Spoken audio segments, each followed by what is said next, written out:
Hi everyone, a very warm welcome to Pinaka Live. I am extremely excited to introduce you the guest today, Mr. Natarajan Gopalan. He has been an executive with more than 30 years of experience with a lot of enterprise businesses.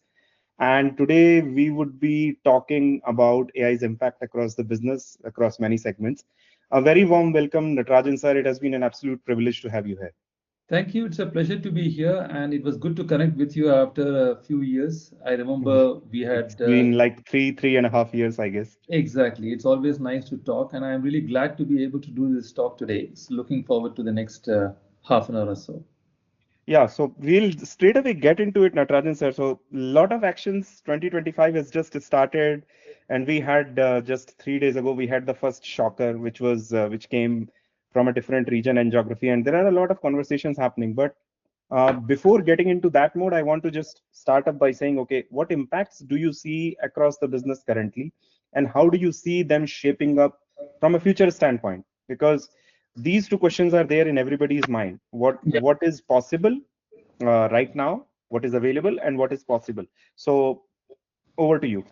Yeah, again, a lot is happening on the AI front almost every day, and I think what happened this week, very interestingly for this conversation, sets it up extremely well. And Yeah.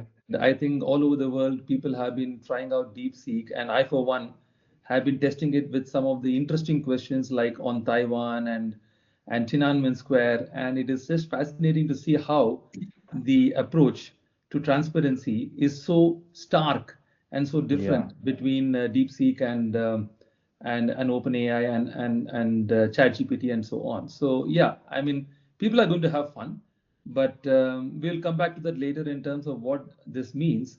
But I wanted to start off by first, giving my perspective on how AI impacts business and the way business interacts with consumers, because we tend to look at it in silos, and the worry there is, when you think in silos, then you don't really grasp the full impact of anything. I mean, whether it is the impact of internet 20 years ago, or impact of AI now, or any disruptive event. It is always good to look at it end to end. And for me, end to Mhm. end is not even in the context of business, but right from the time an agricultural product is grown somewhere to the time it lands on the table of the consumer. Because again, we tend to look at it in traditional structures. And my own feeling is AI, like internet before, or electricity in the 19th century or 20th century, is going to disrupt traditional models. So what I will do, if you permit me, is actually to present to you an animated version of how I see things Over to developing. you, sir. Nothing can be better How, than some visual representation. yeah, People love that simply. this is a piece of work I've been working on for the last 2, 3 days. In the context of this conversation, I thought, Great. let me crystallize my 3 decades of experience and what I have seen of AI into this just one slide, but in an animated form. Over So, to you, sir. I hope you can see this animated Yes, it is picture. responding. I think you clicked on something. Yes. Great. So let me start off first of all by saying, what is not going to change now or in 10 years from now is broadly the four ecosystems that we have to deal with. On one hand, as the consumers, on the other hand, is the shareholders who will be investing in businesses in whatever form, Yeah. whether it is a startup or scaled up company like Unilever or Procter and Gamble, or anything. And then you have the regulators, and then what I call the social stakeholders, because social media is so pervasive. It is no longer like 10 years back or even 20 years ago. Anything gets out on Instagram or TikTok, and businesses can get ruined. We saw that with a statement made by a very reputed company CEO about working 90 hours, and just what happened in just 24 hours. It was all over the place on LinkedIn, on every form of social media, and there were memes trending, and whatever rebuttals the company made, which anyway was late, because they woke up to it almost 3 or 4 days, and within 3 or 4 days the news cycle had gone, Yeah. and it is deeply embedded. So social stakeholders for me, I think, are a big it's a big ecosystem. Yeah. And let me then say what is happening in each of these segments. Again, things don't change. From a consumer perspective, it's always about value optimization. I don't talk about maximization. Aggressive and expert, and sometimes people like to think what do you call revenue or profit is the best. No, it is not. There are always several factors that are to be applied in any Mhm. product or service, and that's why I like to use the word optimization. And more in the years ahead, I see the consumer becoming the CEO of their value chains. And Yes. what I mean by that is, with so many options coming up, uh, I think the consumer is going to be spoiled for choice, and consumer has to step into a bigger role of not simply going and getting swayed by the social media or marketing, but really taking charge of the value that you want to get I as I a I business. have a kind of a clarifying question on that, Natarajan sir, since you pointed it out, especially from the power of consumer Yeah, emerging as. So we have seen a lot of the generative AI wave currently is focused upon the aspect that you can generate content and you can put it on a scale, so you do not have to think about it, write about it.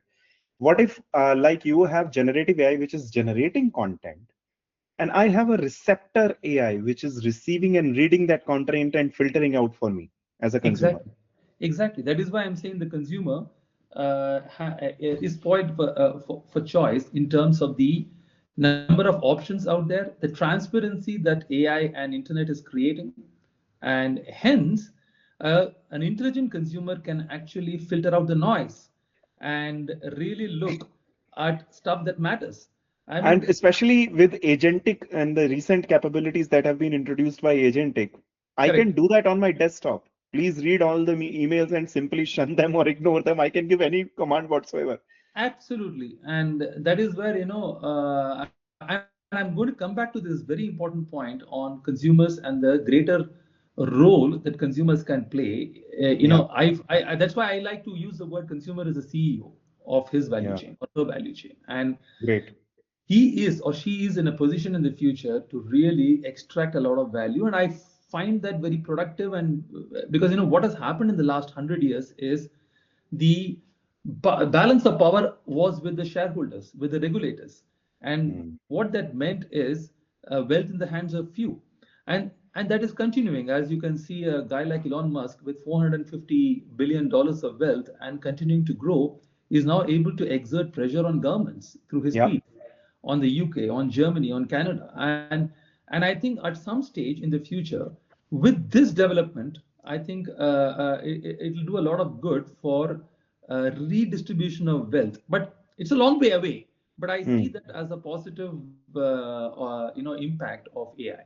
And then you have shareholders aiming to create wealth. And this, I believe, in the last 100 years has been generally good, but at the same time, as I already said, it has led to inequity in the wealth distribution in any nation. Whether you look at US or you look at India, that inequity is a big area of concern.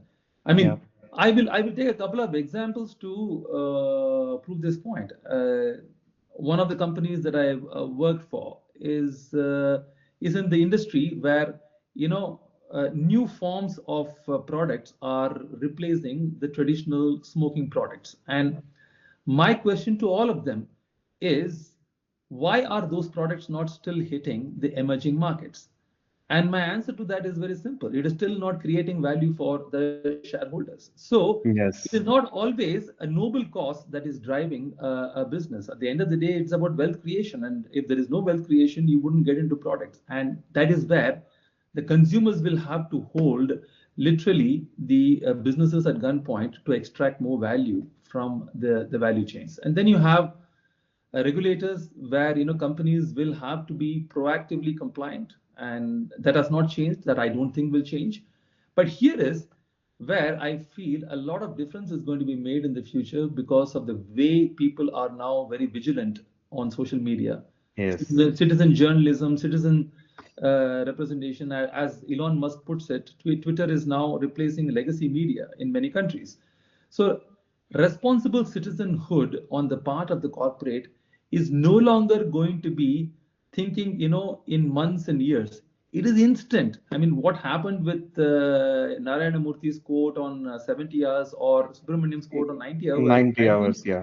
it is just reflecting a society which is really impatient and doesn't have time. The traditional time scales have are falling away, and therefore people need to be extremely quick in how they respond to citizen concerns, if I may term that way. But in a futuristic standpoint, especially onto those two comments that were made, though I did not participate into those kind of social media, I put some mud on you, you put some mud on me kind of affair.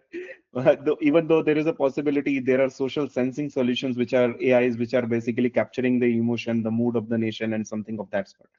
My response would have been, why 90 hours? Why not 300 hours? Because I will bring two AIs along with me. I'll be working only 10 hours, and these AIs will be doing the rest of the work for you. Or let me So, put it this way, why not 30 hours so that AI takes away the remaining 60 and does it for you, or 70 does it for exactly, you? And exactly, why are people not talking about improving quality of life, which is what people actually should be doing? And exactly. that is the pity. And there is a reason why that is happening, and I'm going to touch upon that Yeah. in the next part of the thing. So, what is going to make the difference for the corporate? Again, nothing changes from the past, but what I feel is this focus on the two important things a corporate does: edgy innovation, efficient operations. Yes. What I feel has happened over a period of time is structures have become extremely lethargic. There is too much of central headquarters and functional kingdoms that have been built. Frankly, at the end of the day, what matters?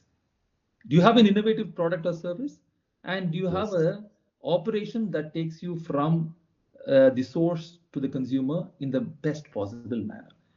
Rest everything is actually faff. And Hmm. what I feel is in the coming decades, this model is going to get extremely challenged where, big, huge organizations with huge headquarters in very expensive locations and with large functions, they have survived and they have thrived in the last 100 years.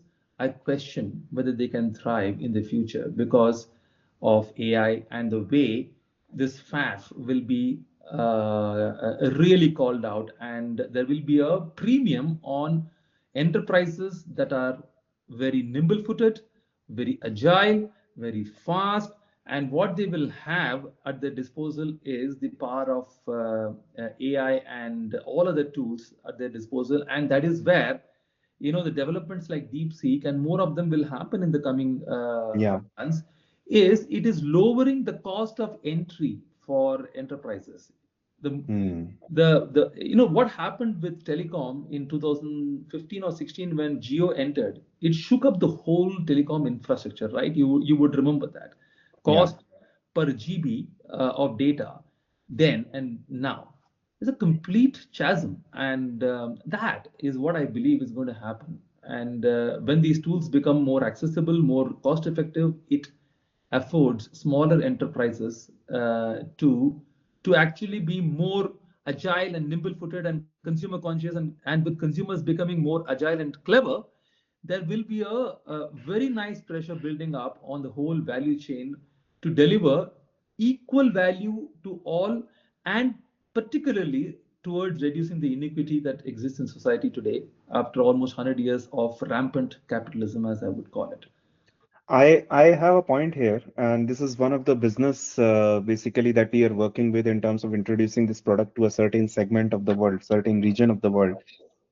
This is around efficiency or productivity monitoring, Yeah, right? So efficient operations. Nobody is even talking about efficient operations. It is basically you go to office, you complete your tasks, and you are basically based on the relationship and all that. You are given either a carrot or a stick, depends on how the organization operates. yeah, There is no science behind it. correct. There have been such drastic discoveries to say people were working for 10 to 12 years in a row when these kind of AI solutions were deployed onto their systems.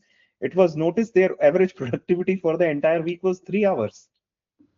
Absolutely. So, in a very technical sense, this is payroll spend is usually a very big spend for the organization. This is one of the biggest component parts that goes out from an expense statement. And that means to say for it, like 90% of that was not even adding any value to the business. So Correct. that's where I think these concepts are interrelated, because in value optimization, customer will demand that value, Absolutely. right? You are Absolutely. giving them eyes. Absolutely. I mean, I was just talking to someone yesterday, and she was mentioning that, in her enterprise, risk management is done by a separate team. And I'm just wondering, so what is the team actually doing? And who manages risk in an enterprise? It is the owner who manages the risk in a startup. But in a large organization, there is a department sitting out there who is neither Yes, connected to the consumer nor connected to the shareholder, and they are able to do this because there is a huge amount of ladder that has been built on profits, and ultimately the consumer is paying for it. All of this will be challenged, and yes, here is where I now come to how AI is going to play a role. And of course, at the outset, and data is going to be the game changer. It is not just about lots of data. It's about the quality of data. It's about the interconnectedness of data, because in a typical 100-year-old multinational or a 50-year-old multinational, I have worked with these organizations, you will find data is there in plenty, but then they don't talk to each other even within the enterprise, because yes. the structures are inconsistent, the hierarchies are different, they have all developed over a period of time, and that's where again a newer enterprise, a smaller enterprise is able to function without these legacy issues, as I would call it, and can make a real difference with the right quality of data and connectedness of data, and you build it up right upfront. The other aspect, of course, is talent, and you touched upon that at the beginning, I think, productivity of people and so on. Here is what is really important for everyone to understand. People are scared of AI. People think that they're going to be replaced by AI. No, people are not going to be replaced by AI. A certain aspect of uh, what people do will of course be replaced by AI, and therefore the challenge for people is to move up the talent value Maturity. chain. You have to continuously unlearn what you have been doing for many years. You talked about payroll. I mean, let's imagine in 10 years there is no payroll function, because if everything is completely automated and is done by an AI agent, that's a term I'm going to come back in the end. Then why do you need people to do that? And why should people that are doing it be worried about it? Because it's not a job anyway, and your productivity in a week maybe at best an hour or two, because rest of the time you're doing repetitive tasks, and hence people need to move away and not be scared, but actually look at it as an opportunity. And going back to that 90-30 hour discussion, I feel if we embrace AI, and if every person really embraces AI, you can look ahead to a quality life where AI does a lot of the work that you are better off not doing, even some judgmental work, and you really focus on where the value lies. So it's a different quality of life. So this whole aspect of being scared of AI, yes, it is a scary thing when you look at it as a monster from afar. But actually, when you start embracing it, you will find that it is going to help you become a better version of yourself, and Isn't that's that a what. course correction actually? Like a lot of the people took up the jobs which were not even like a job in itself. It was not dealing with the human ingenuity or intelligence. It was dealing with, okay, I'm just monitoring these papers coming out from this machine. I'll scan them, and that's my job is. It's isn't it an upgrade in a real sense? Huge upgrade, and for that people have to leave their comfort zones of what they think constitutes their daily life. And that is where a jolt that the AI is giving is in a way good, and it's a good jolt, because it just makes you it wakes you up from your slumber, from your comfort zone, and asks you to move up and move up and move up. And that's what you need in your organization, a future ready talent which is willing to embrace change, because this change is going to be continuous over the next 10 years. Yes. My prediction in 10 years time, 70% of the jobs that exist today will not even exist, and it will be filled by jobs that are totally different, and some of I which think don't even exist today. I think it is very appropriate to say it. It is not about a job displacement. It is about the entire, it is not needed at all. It is It's becoming irrelevant. it's become irrelevant. And Yes. and here is where you need a leadership that is future proof, that is able to think in a totally different manner. And and here is my thing. What I find in organizations is the tendency to apply new techniques in silos. Silos will not work because AI will challenge the traditional model of enterprise.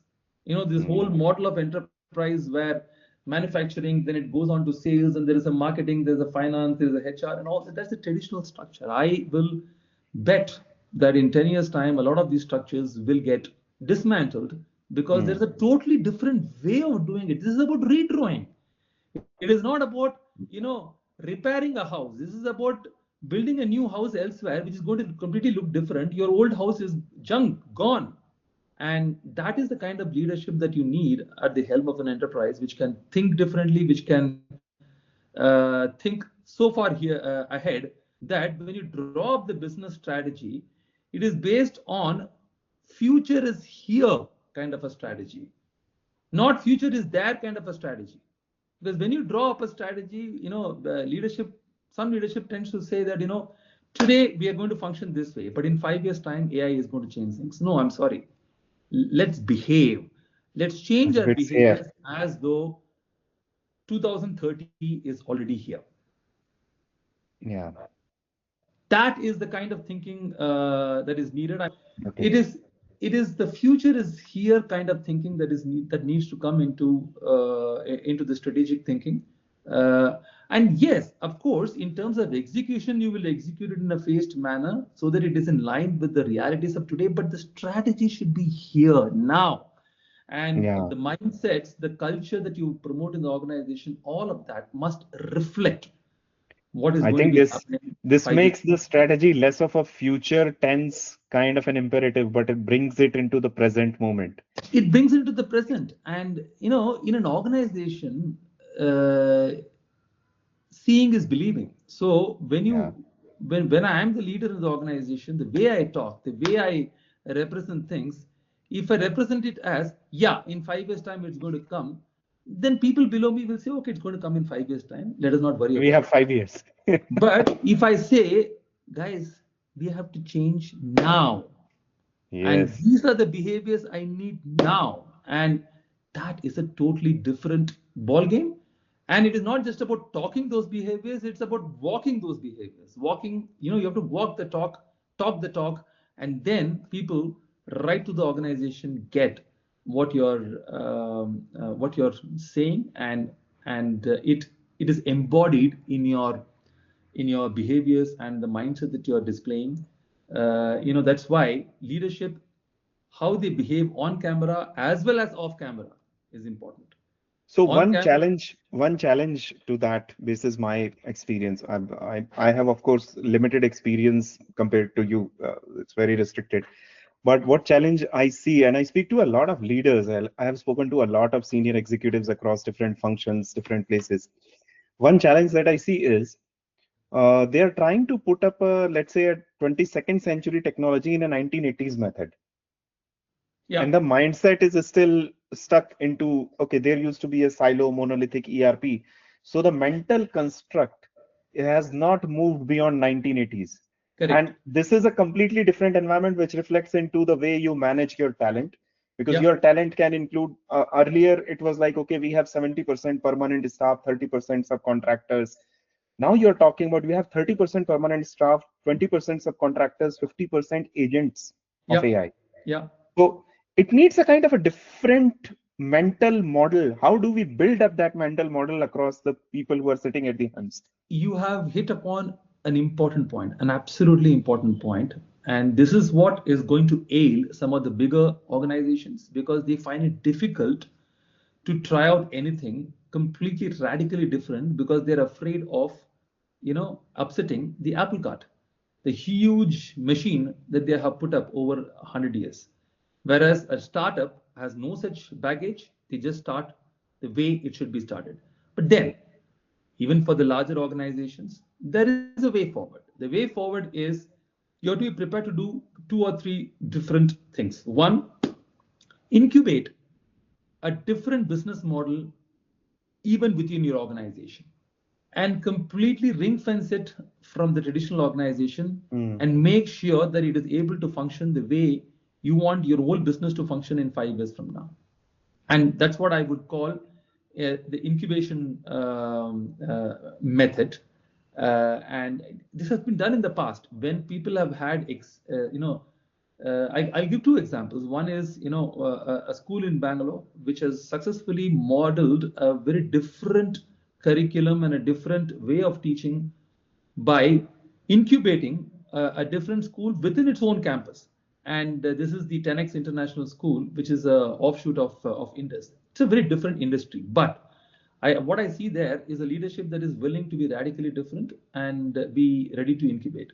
Another example, in the 80s, when Hindustan Lever was threatened by the lowly Nirma, they had no choice but to set up a totally different business within itself called the Popular Detergents, and they launched Wheel and other brands to take on Nirma. But what they did successfully at that point in time was to, and I was a part of that business at one point, and it was very successful, is they were able to incubate a different mindset even within their existing organization that enabled it to be successful. But that is the culture you need in every organization. And the second mindset that is needed is to be able to cannibalize your own business model and not be afraid of, it's like sitting on a tree and cutting the branch that you're sitting on, except that you're actually sitting on the branch of a different tree and cutting the branch of the old tree. That's the, But it visual. it it basically highlights one important aspect, and I've been trying to process it as quickly as much as I can. AI is no longer a question of technology strategy. Actually, it is a business strategy. Absolutely, which is why when I prepared for this discussion, I then struggled with giving you any insights at a finance or a GBS level, because that's not how I can think. After three No. decades, my thinking is only how do I see it from the source to the consumer and what happens there. And and here And is, that also reminds me something. I don't want to lose the moment of the thought. That also reminds me something that anybody who is concerned about the business yeah, will be able to latch on the opportunity of AI. But correct. anybody who's just thinking about the department will be still thinking into the old meta model. Precisely. Because there is not a single soul in any organization that wants to say, I want to let go of my department or function or my little silo that I am working on. Yeah, And hence, a lot of the problems that I see with AI proving to be beneficial in a small test case, but not being able to be scaled up, is because of this mindset. The mindset is siloed. The mindset is looking at short-term benefits yeah, and therefore not landing the bigger benefit. But it'll happen. It'll happen because there are startups, there are smaller organizations that will push the envelope. yeah. What happened with DeepSeek this week is exactly that. Exact Somebody example of comes that. along and says, hey, I can do this at 1/10 of the cost. And then the leader says, oh gosh, that's a oh shit moment for that organization. And it, You you will blame me as clairvoyant or a kind of a using telekinesis, but no. 15th of November, I write an article in my newsletter, which is AI, Beyond Human, the AI story. The article was about the curse of dimensionality for AI and yeah, what are the optimization techniques which can be used in order to address that challenge, right? So hallucinations, dimensionality, this poses a lot of challenges. And in that I mentioned transfer learning, distillation, did not have any idea about there is a deep seek existing in China somewhere. It was an independent theoretical pursuit for something else. yeah, And ultimately, what you see is theoretically it was possible. That is the interesting part. It is correct. just that uh, the agile technology was still being sold and positioned in front of the market using the meta models of large industrial powerhouses, which are working in departments, which are working in functions, and all of that stuff. And that's the reason for the shocker that happened 3 days ago. But continue, Absolutely. sir. I think I disrupted your thought. Please No, no, continue. no. This is great. This is great conversation. So let me go on to the next thing. So what are the various disruptions that AI is going to cause? And I'm slowly moving into the AI part of the animation, and obviously the insights, then the ability to predict, and actually things like generative AI can actually come up with new content and new thinking and new products and new services. Obviously automation, and I don't really put too much on automation. It will happen, and then of course the speed with which we do things across the whole supply chain. For me, the red blob is ethics and how Mm. we manage the governance around data and what data is being captured. Is it within the ethical boundaries? Ethics is going to be very hugely challenged in the upcoming decades. And yes, there are regulations like GDPR in Europe and others. But this will be a hotly debated topic. And for me, the biggest is the business Business model. model. Yes.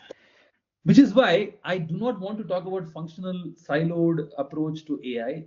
What is really going to change is the way business models are structured. Yeah. And at the heart of business models are only two things: innovation and operations. That's all. And Yes. where is the trademark? The trademark is in innovation, right? Because that's where you're really coming with something very different.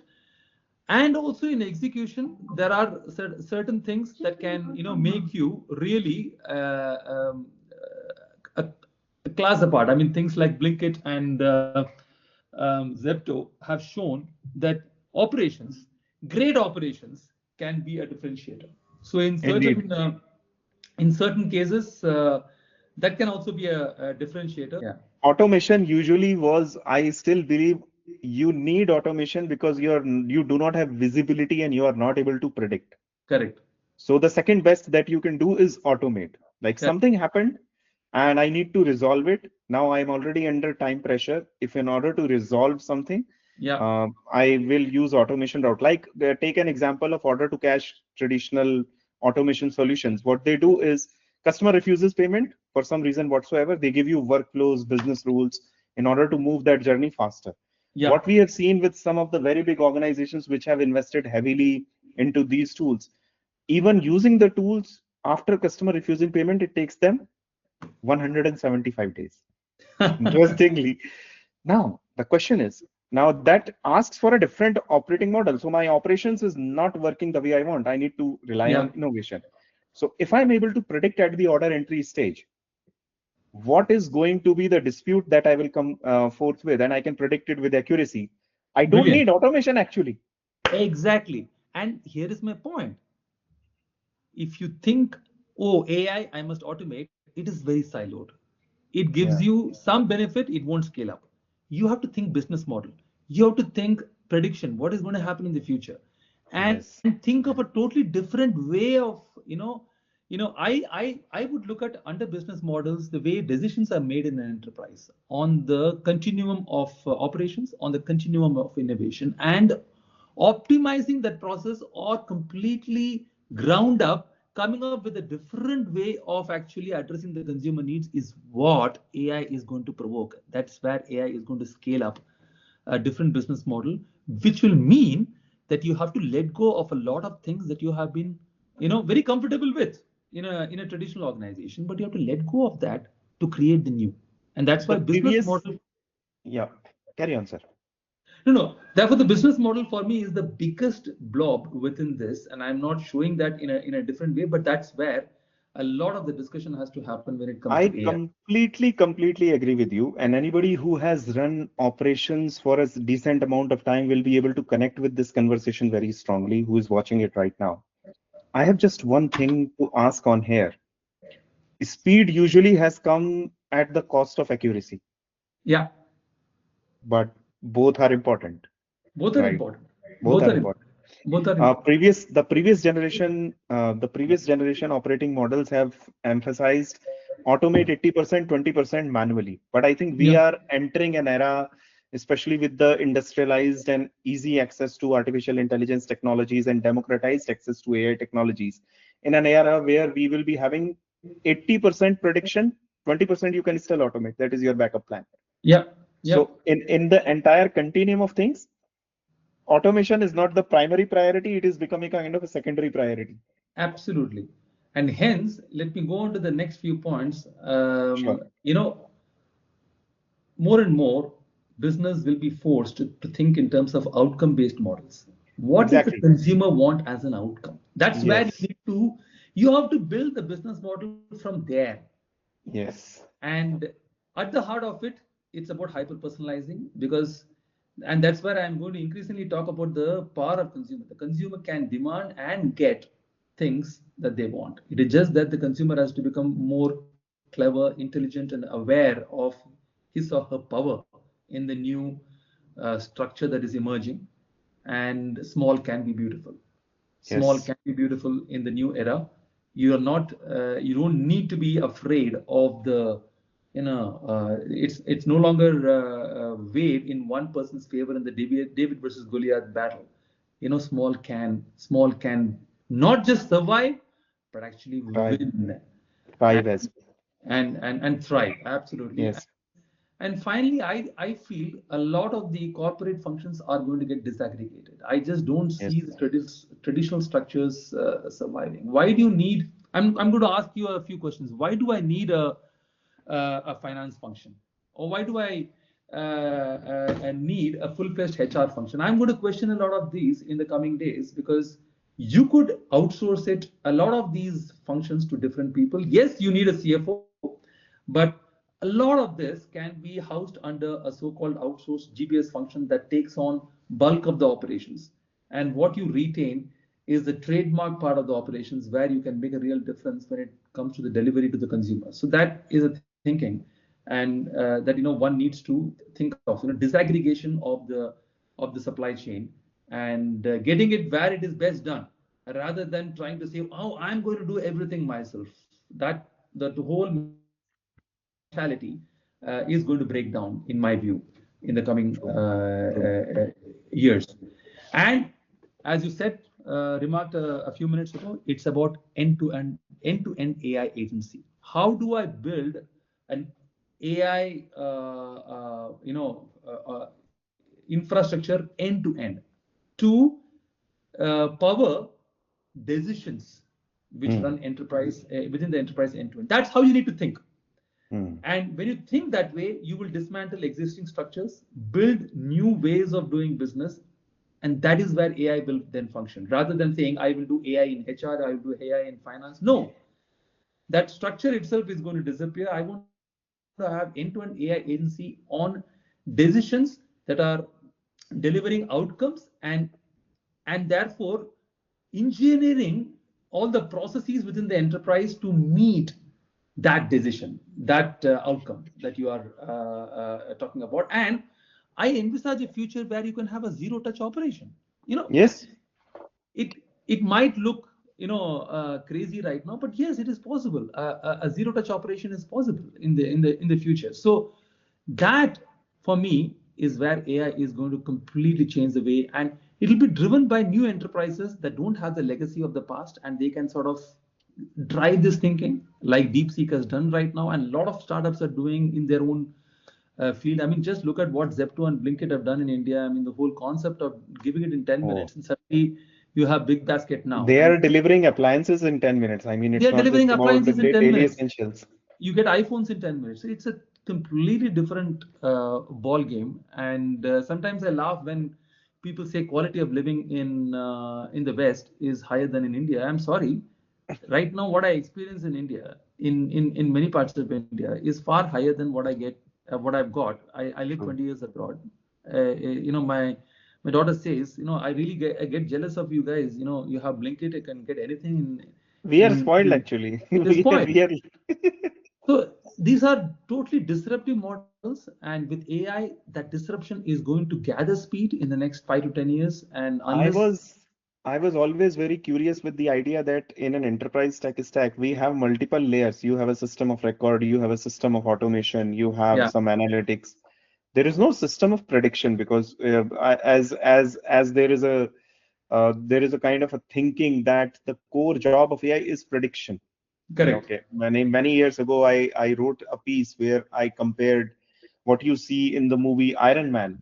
It's actually three well orchestrated entities, but on the screen it appears to you as one. So you have Yeah. Jarvis, which is the AI, you have the suit, which is the hardware executing the commands connected through Jarvis, and you have Tony Stark, who's the individual taking decisions. Yeah. So when he's falling from the sky, so AI is making the assessment and predicting, okay, in next 10 seconds we will fall off or hit the impact and all that. Tony Stark decides and the suit follows the command. So Yeah. somewhere down the line, I feel there is a kind of a gap which is around the predictive AI in order to move to the future, because scale and sophistication has reached such levels and people have acquired companies in order to grow their businesses, that it is getting complicated to such an extent it is not able to operate efficiently. Yeah. So Yeah. beyond a certain scale, you need a different operating model. Correct. You need a different business model in order to execute your operations. Yeah. If you want to grow beyond that, it can't be just, okay, let's acquire a company, do not integrate their systems, we'll keep that as a separate BU, we'll have 200 plus entities as part of our business, and we Yeah. will survive. Yeah. That's not the right way to go about it into the future. And that's where I view AI as a kind of a ubiquitous layer of prediction across the enterprise. But what are the risks that you see right now, or roadblocks that you see in order to having this vision that you have very beautifully presented on the screen? Yeah, just one final point to just complete the slide, and that's why I believe there is a shift in balance towards consumers over the next 10 years. Unmistakable. It Hmm. will gather force, and my view is consumers will force on enterprises to become more agile and more responsive to the demands, and that will be good for the overall ecosystem. And so yeah. So this was excellent actually. Very innovative. I think you should have put a kind of a Natarajan Gopalan patent copyright reserved and all that stuff as No, well. no, I really took this as a challenge to say, I'm not going to give you the traditional thinking. Let me Yes. go back to the to a blank page and redraw. And how will this look? And that's how I came up with this slide. This is completely a creation over the last 48 to 60 hours, just based on all the experiences. Very brilliant. I think your 30 years of experience was summarized in 30 minutes. Yeah. That is the power. Because what I But pride on is yeah, I could have done whatever I've done in the past, but in the future, what I did in the past is not going to matter. In the it's not gonna matter. future, you have to be very different, and yes, it comes with a lot of risks. The risks are very obvious. I think when it comes to people feel that this is going to deprive and reduce overall employment, which is a myth, because I think overall the economy will need more and more of the thinking. Let's be very clear. The most of the companies that are there in any industry are not doing any rocket science. Yeah, I Hmm. mean, Unilever or a Procter and Gamble are just manufacturing soap and soup and stuff like that. It's not some rocket science, and what I think technology is going to do with the power of AI in the coming decade is to force companies to simplify. Hmm. And I think there is a lot of opportunity for people to be more entrepreneurial, more innovative, and maybe in different industries, not in the traditional industries. I think there will be a shift in balance between industries itself in terms of where the focus is going to be, probably on healthcare, probably on because healthcare is responsive, wellness is preventive, and all of that. I see the industry thing and shifting. So the risks are obvious to people who are entrenched in the traditional mindsets. They are going to be challenged. They are going to be Hmm. put under a lot of pressure, and that pressure is welcome because it will either force someone to accept defeat and then say, okay, fine, I will move on to something less innovative, or force the best version of people to come out. So every risk, I there is a better I side to it. I see it slightly. The point is very valid and relevant.